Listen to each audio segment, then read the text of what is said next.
What's up guys, welcome to DriverJ's Garage. My name is Josh and today we're going to go ahead and tackle something that might be a little bit of an issue for you guys, and it is a little bit slippery out here because it is the middle of November, it is foggy, it is warm, and that means it's a little icy on the ground. But we're going to talk about a problem that you guys might run into that could start simple and become big quickly. So let's go ahead and get the car unlocked and talk about it. Yes, I have run into the issue where it's telling me my remote control battery is dead. This is a quick and simple fix that any of you guys can do, and I'm going to show you how in just a second. Let's head back inside and check out how we get the battery in our remote replaced.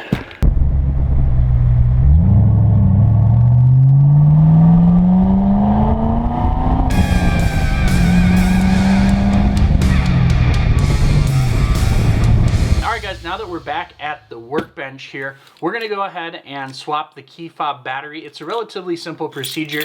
Most people should be able to do this with just the key. You may need a small flat-bladed screwdriver if you can't fit one of your house keys or other keys off of your keychain in to pry out the battery.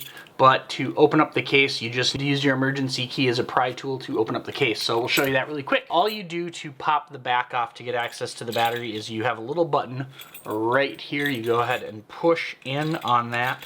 Might take a little bit of effort, but then your emergency key will slide out.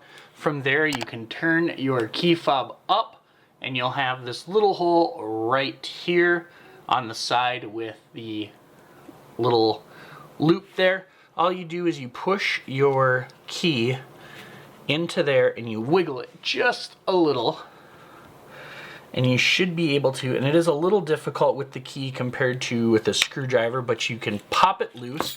So then you'll end up with this where the back of the key fob is popped off. You pry it loose. There is your CR2450 battery on the back. I do recommend using name brand batteries when you swap these, just because you buy cheaper batteries, they may not last as long as name brand batteries. I typically go for Energizers myself. So then from here, what you would do is you would use another key or a flat bladed screwdriver to get right in here and pry the battery out. So you can use your emergency key. It is a little bit difficult. I have some thinner keys, so I'm actually going to use that. I'm going to use my male key. And it's just as simple as popping that battery out, taking your new one, sliding it in place. And like I said, I use Energizer ones, and then all you do is snap your back on,